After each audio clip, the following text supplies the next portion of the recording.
He's the funniest robot science ever made. Hello everyone, and welcome to my first video in restoring an Uncle Klunk. So yeah, I bought a Uncle Klunk that needs a ton of work. What are you, some kind of nut? So here's kind of the video of basically in almost the condition. I took off his plates, which you can see right here. I'm kind of doing this video as an overdub just because it was loud doing all the work and stuff, but eventually I'll do a regular recording while I'm there. But I wanted to do a cleanup first, so I took him off of his stand so I could work on the stand. That was kind of the number one thing I wanted to work on. It's full of gunk, full of rust. I'm beautiful. Get this cleaned up. I got a powder coat machine coming, so eventually I'll powder coat it all. But now I just wanted to kind of just at least get it clean enough, get the two cylinders on the bottom working, and then kind of go from there.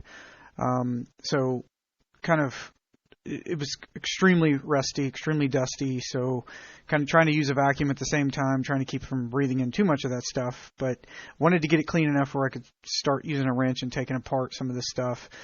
If any parts are missing or have been damaged, be sure to call Creative Engineering Incorporated. But there was a lot of gunk.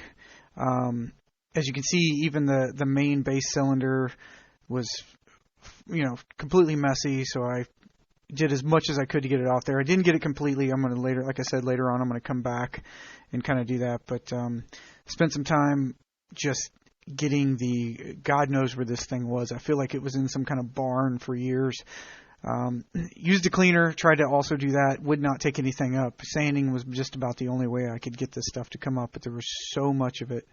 I spent a lot of time just focusing on just trying to get the funk to where every time I touched this thing, wouldn't be nasty. At some point, it all got so nasty I had to open the garage. That's why the light's different, because it was just dust everywhere, rust everywhere. Then I realized I'm going to go ahead and take off the plate, get that knocked out so I can start actually looking at how bad a condition some of this stuff was. Good thing is, the bad thing was this first plate was easy, but the second plate, which we'll get to, was absolutely terrible taking off. And the main reason why I wanted to do this is I wanted to get to places I couldn't sand with everything on. I wanted to make sure that the gears looked okay down there, that the thing would work. And like I said, I'm going to come back and eventually powder coat this and make it look better. But some of these bolts, like these bolts right here, were just absolutely horrific. They were completely rusted. They barely would move.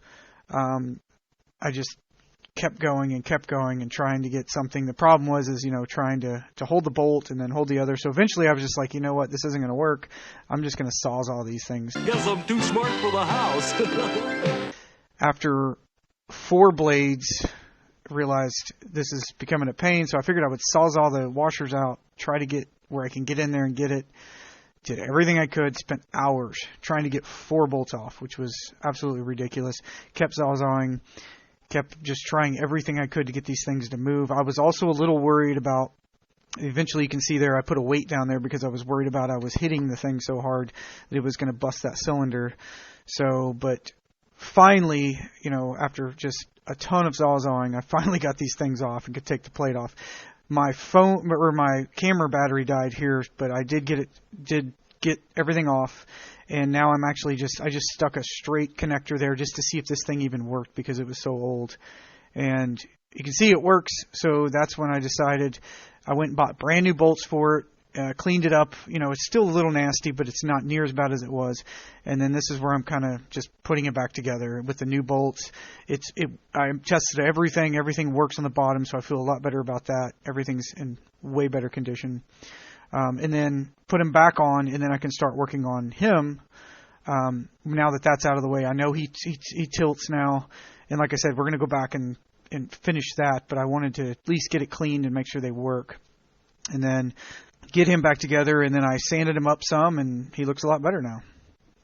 On the next video, we're going to work on his right arm and see if we can get it working